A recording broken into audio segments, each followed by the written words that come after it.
Everyone आज चाहिँ मामु hiking जाँदैछिन्छ मलाई पुऱ्याउन चाहिँ म चाहिँ मामुलाई पुऱ्याउन पुलिस क्लबसम्म जाँदैछु अनि त्यसपछि मामु चाहिँ गइसिन्छ आफ्नो साथीहरूसँग हाइकिङ ल के भन्नु अब केही नभन्ने See you on there. See you on Bhrikuti मण्डप बाई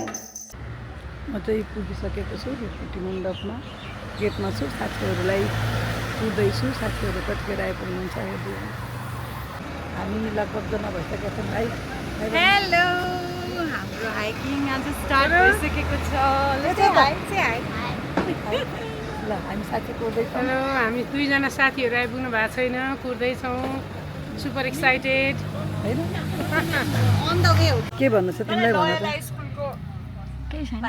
छैन भनेपछि भरे हजुरलाई बानेश्वरै छोड्ने हो है ए मनी उतै जान्छ मजा आउँदैछ अनि हिँड्नु पर्दैछ ल अब हजुर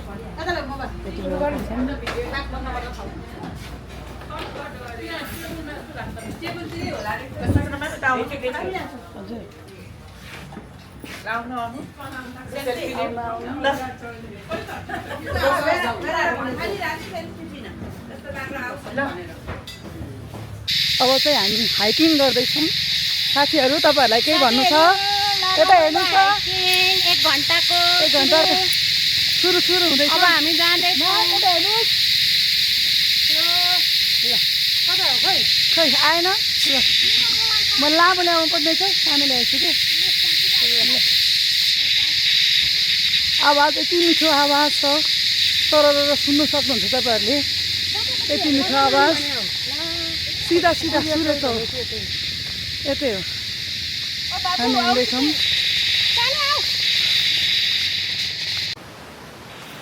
तपाईँहरूलाई रमाइलो लाग्दैछ रमाइलो लाग्दैछ है हामी कहाँका मान्छे भेट भएको छौँ इन्जोय गरिराख्नु भएको छ है फेरि एउटै ठाउँको झन् पऱ्यौँ होइन हामी त्यही त यस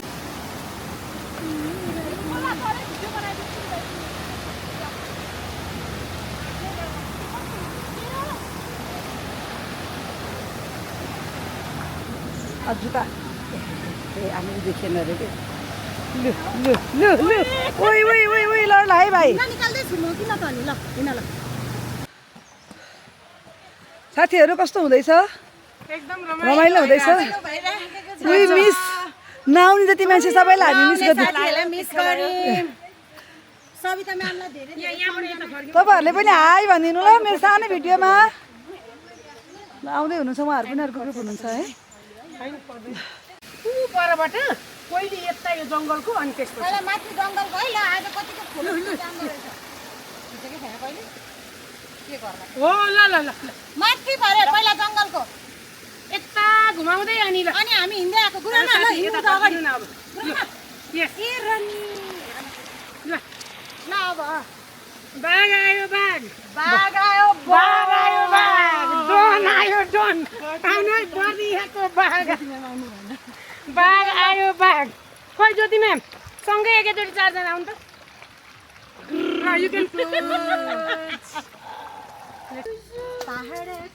हात्ती माथि घुम्दै उडेर पहाडको चारैतिर फैलिएर बादल जस्तै उडी हिँड्ने बादल भिडियो कि फोटो हौ कस्तो कालो आउँदो रहेछ किन कि मैले कालो त सोलाएर कालो आएको हो थाहा छैन मलाई बुकी फुल उनी शेर्पिनीले चुनामा भनेको बुकी फुल हो beautiful no do you know do you know मैले एउटा खिच्दिउँ ल बस्छु डाँडा खुलेको पहाड अनि ठ्याक्क सेतो मात्रै दामी फोटो छ नि मेरो ठ्याक्कै यति नै केही थियौँ त्यतिखेर ठ्याक्कै सूर्य चौरबाट देखिएको दृश्य हो यो म अहिले सेभ गर्ने भ्याउँदिनँ है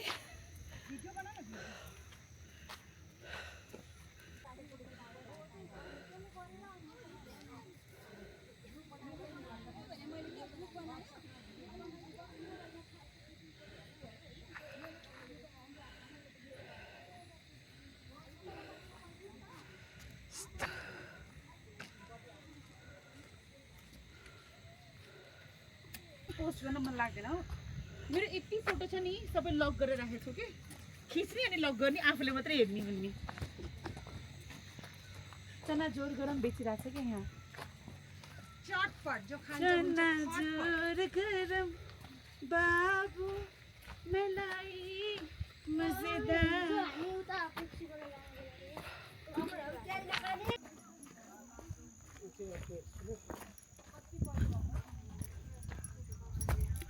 यही भनौँ है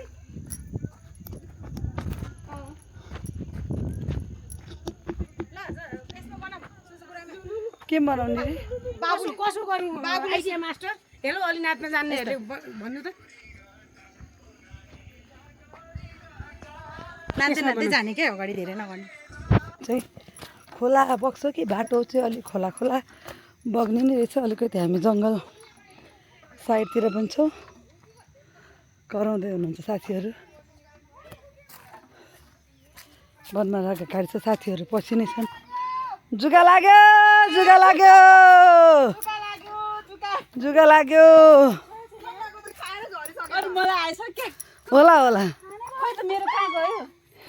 जुगा त लागिहाल्छ नि अघि यसरी नुन खासमा ढिके नुन बोकेर हिँड्नुपर्छ भन्छन् ए ए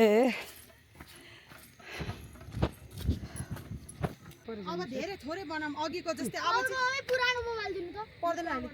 पर्दैन ब्याक गरेर एकछिन न यो खिच्दैन पहिला आमा त्यो बादल कस्तो राम्रो भयो जति नाम ब्याकमा हेर्नु न छुट्टेको के बादल नि लु त लु लु लु है अब यस्तै यहाँ हेर्नु आइडिया अब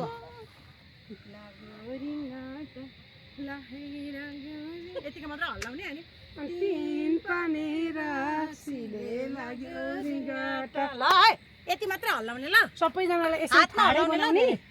यो खोलेर बाबु यसले देख्दैन है अनि सबैलाई कभर गर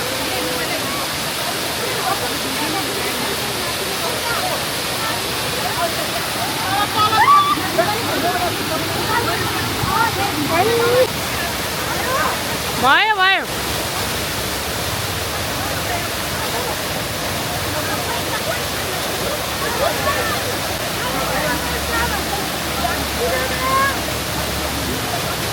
पूजा मैम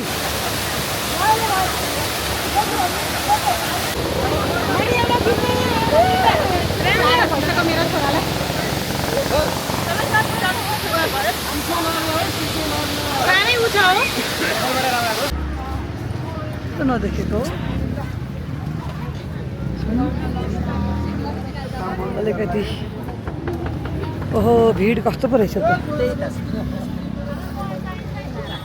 तल उक्लिने मान्छेले निकै गाह्रो हुन्छ छोरा हामी आउँदाखेरि कतिजनालाई बोकेर ल्याउँदै थियो घिसाएर ल्याउँदै साथी मलाई चाहिँ यसरी समाउनु न म त ओह्रालो हिँड्नु गाह्रो हुन्छ होइन भए पर्दैन हिँड्दैछौँ है हामी बौद्धेश्वर जाँदैछौँ बाटो चाहिँ ओह्रालो ओह्रालो रहेछ भेट्दैछौँ हामी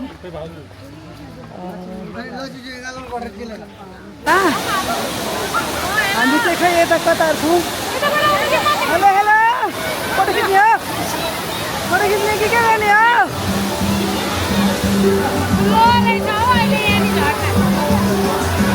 ओहो हेर्नु त क्राउड मन्दिर त्यता रहेछ ल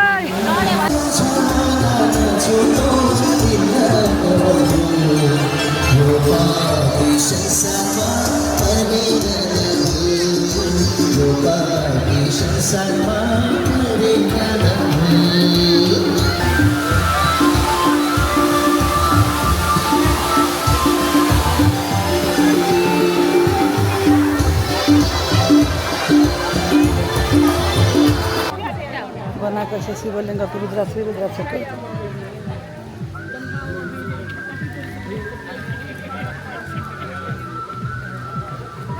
हामी माथि दर्शन गर्न सकेनौँ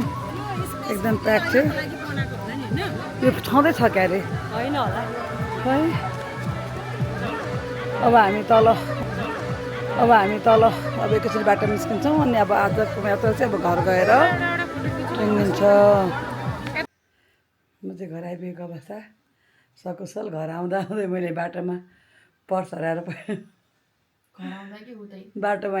हिँड्दाखेरि नै मैले पर्स पनि हराएको अवस्था, तर पर्समा धेरै पैसा थिएन। तर त्यो पर्स जसले भेटोस्, एउटा गरिब दुःखीले भेटोस्, त्यही छ मेरो इच्छा। अब शनिबारको दिन राम्रै युटिलाइज गरोस्, एउटा दानै सम्झियो, जसले भेट्यो भने राम्रो युटिलाइज गरोस्। त्यो पर्सको पैसा चाहिँ धेरै थिएन, यस्तै 1500 2000 त्यो थियो, र पनि धेरै त होइन, धेरै पैसा नै हो त्यो होइन। अब धेरै बोकेर गएको थिएन मानौँ, त्यही नै भयो खुसीको कुरा चाहिँ। जसले भेट्यो भने राम्रोसँग युटिलाइज गरोस् त्यो पैसा। हस्, धन्यवाद।